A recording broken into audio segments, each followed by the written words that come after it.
Today, I'm going pole fishing again on the canal. Now, I didn't think I'd come pole fishing for a long time, but today, I came for a walk down here and I saw a school of roach and rudd and perch, loads of schools of fish in the reeds down there on the canal. So I instantly went home, got the tub of maggots, got my pole, got my tackle box already down there, and I'm going to pitch up and get catching these things. My goal is to just catch at least one, because for those who've been watching my videos, you'll know that I've blanked about 20 sessions in the row now, and I'm getting fed up of blanking. So I've seen these and I've took it as my opportunity.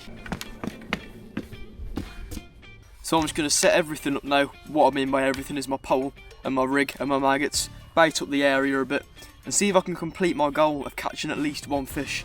And of course, more than one, that's just impeccable. I've got my tub of maggots here, and what I'm going to do, I'm going to bait up a few different swims on the canal.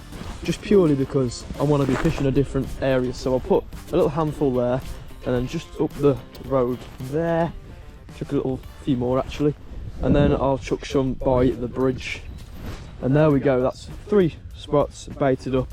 That'll do me good in the long run. Say I'm not catching in that spot there, I can always move to the one next to it or the one under the bridge, or move back to that. I've got options now. So I've baited up all the spots, now all that's left to do is pop this pole in. The first spot I'll test out is the first place I baited, so the one in the middle here. This is actually where I saw all the fish. And yes, I have set the depth on the water by the way. So I'll get catching pretty soon if there is fish here still. The time on the clock, it has pretty much just gone 2 o'clock. The reason I came so late is because it's been absolutely tipping it down this morning with rain.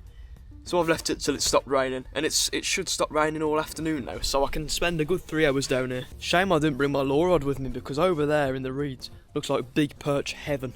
If I casted a micro lure over there, I reckon I could have lured a big perch out. Same as when I last came fishing on the canal about a week ago. The canal is proper clear, it's see-through almost. You can see the bottom. Don't know whether it's a good or a bad sign. Could be a good thing because, I don't know why it would be a good thing. I think it's a bad thing because the fish will be scared. Think of it like this, if you was a fish going out hunting, would you go out hunting in clear water or dark water? I know I'd choose the dark water. Right, so I've just had a slight bite. I'm not joking, this is the first bite I've had a float in about 4 months. I'm excited right now. Come on fish, just bite it all the way under. I'm paying dead attention to this right now. I'm trying a new strat out. I'm just by the bridge here, and a lot of fish are under the bridge basically. So what I'm doing is I'm going in and casting right by where them reeds are there. Just because I think there'll be a lot of fish under the overhanging brambles and stuff. Usually that spot performs really well when I fish it. Considering all the fish I saw there this morning as well, I thought I'd have had one by now. So what I'm going to do, I'm going to move down a few stretches of canal now, and I'm going to head to this bridge, and underneath this bridge, I tend to catch one each time, at least one. And obviously, that's the goal today, just to catch at least one fish. So let's get down there whilst I've still got daylight.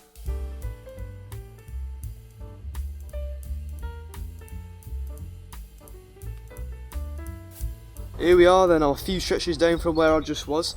I'm now under this bridge as you can see, and under this bridge I tend to catch quite a lot of perch, a few roach and gudgeon. Let's go for the first dip in the water here then. What I like to do under this bridge is come to the other end, dip it in right there, and the drag in the water will drift it down to the other end, and then I'll refresh and start here again. I chucked a ton of maggots under here as well. I chucked a handful there and there, so all along this stretch is baited.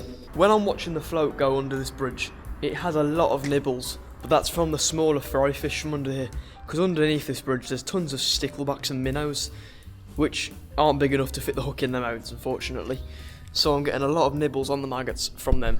But it's a good thing that the fry fish are here, because that means the perch will come hunting for them, see my maggot, and wham, I've caught a perch. I'm getting bites right now. It's like the float's halfway under the water and it's just staying there. I'm not sure, I'm just going to strike, but nothing's on. See, the maggot's still on. The maggot looks pretty battered to be honest with you. So there's stuff underneath this bridge playing with my maggot. That's a very good sign, a massive improvement from down the other stretch. I believe the last time I came fishing under this bridge was about a month ago, and it snowed and the canal was nearly iced over. It was iced over down there in fact, and I pole fished this just to try and catch some bait fish or something, and god, it was hard. I caught one in the end though. No I didn't, that was a different session. So basically I came when it snowed, caught nothing, and I came about 4 months back. Not 4, about 2.5 months ago now, and I actually caught. But flashback to the summertime, under this bridge, it was prime, it was absolutely amazing fishing. I did a video about 8 months back now, where I bought a keep net, caught everything we caught we put in the keep net. We caught about 12-15 pounds of fish, just of little fish, and the bag was pretty much full up. We had one massive perch in there as well. That just proves how good this spot is. But sadly, it is just this cold weather that's putting these fish off from biting. I know for a fact. I've just missed a massive bite. The tip of the rod was bending under and everything. Here we go, I'm getting it again. Oh my god, come on. I can only imagine the bite I've just had was a perch, because it was fighting so hard on the tip. Sad, I just lifted it up and nothing was on though, but there was definitely a fish on. The hook wouldn't have been set. Bunch of bananas floating in the water. That's something I've never seen before. I've took the maggot off now because it was pretty shredded. The fish down there that have been biting at it have destroyed the thing, so I'm gonna grab a new one out this tub and pop one on. I want to show you my pot of maggots because they're really disgusting. Look at them. I think every single one of them in there is pretty much dead. What happened was, I left them outside one night on accident.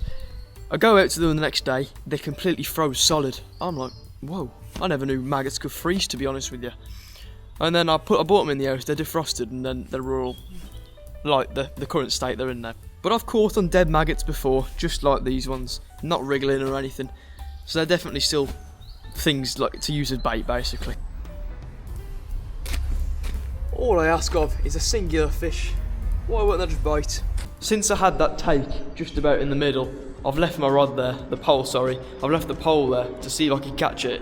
And it's been about half an hour since then, so I believe I should go back to my old methods of casting out towards the other side and letting it float down. I'm currently having bites off of a gudgeon. You know how I know? Because the float's going up and down and up and down and side to side and everywhere. So let's strike and hope that this thing's on.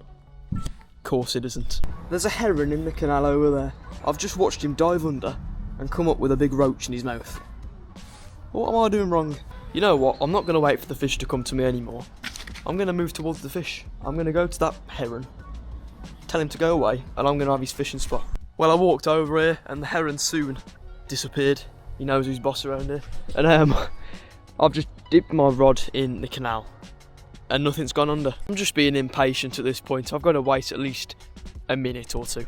I'll chuck out a few more of my dead maggots just to lure some more fish around here, hopefully. Right, I've just done all the boring stuff again. I've reset the depth, put on a new maggot, chucked out a load of maggots to lure some fish here. Let's hope it works. This spot here as well, I know from experience, is an incredible fishing spot. I caught my first ever big perch here. He was about 1.5 pounds and I was amazed by it. Following off that perch, I've caught endless amount of massive bream here. Not that you want to be catching the bream really, but when they're that big, I don't mind catching. And then I've caught loads of other big perch, roach, rudd, gudgeon, every single species I've caught here. And it was also one of the places where I first ever started to fish at. So it's quite a nice spot. Only if the time of year was right, and the weather was right, and the fish were biting. I'll tell you what, that heron was having me on. There's no fish here. I refuse to believe there's any fish left in this canal at this point. I've gone so long without catching one. Considering 6 months ago, I would catch about 20 a session. Maybe I've got to become more like a heron. Maybe I'll just have to put some snorkel gear on. Going after him myself. I can see just in front of me, it's getting a lot darker. And behind me actually, it's getting darker over there. Sun's probably starting to set now, so I'd say I've got about a good half an hour before I've got to leave. So come on fish, give me a break and just one of you bites. What I've been doing with the pole for the last 10 minutes is dipping it in the middle, leaving it there for 30 seconds, and dipping it there for 30 seconds, and dipping it there for 30 seconds. That's because I've baited up all along this area with maggots. And it's not seeming to be working, which is no good. I've just moved back to the bridge for the last 10 minutes or so of my session. The reason I know I've got about 10 minutes left is because I've just been watching the sun over there. It was a massive ball of fire in the sky. Then it started getting lower and now it's faded away. So that's pretty much gone. That also means that the moon is starting to rise, so I ain't got long left. So let's try and catch these fish while I can. Guys, I failed again. I've packed up the rod and I've blanked. Good thing about this session, it's restored my faith in fishing, I believe, because I actually had some bites, so that's sort of put some faith back in me. I'll definitely come pole fishing like in the next few weeks, because it's meant to be getting a lot warmer, which is good because I can catch fish then. So sadly the video is going to come to an end here. If you enjoyed, which I hope you all did, please smash the thumbs up button, subscribe, turn on post notifications whilst you're down there. Check out my merch, it's on my website wolfjonesbrand.com. Make sure to get yourself a piece of that before it's all gone. But for now everyone, I'll see you back here in the next video where hopefully I'm catching something. Peace. Wow, just look at this you guys. First common carp caught of the year, first fish I've caught in 2025. absolute chopper.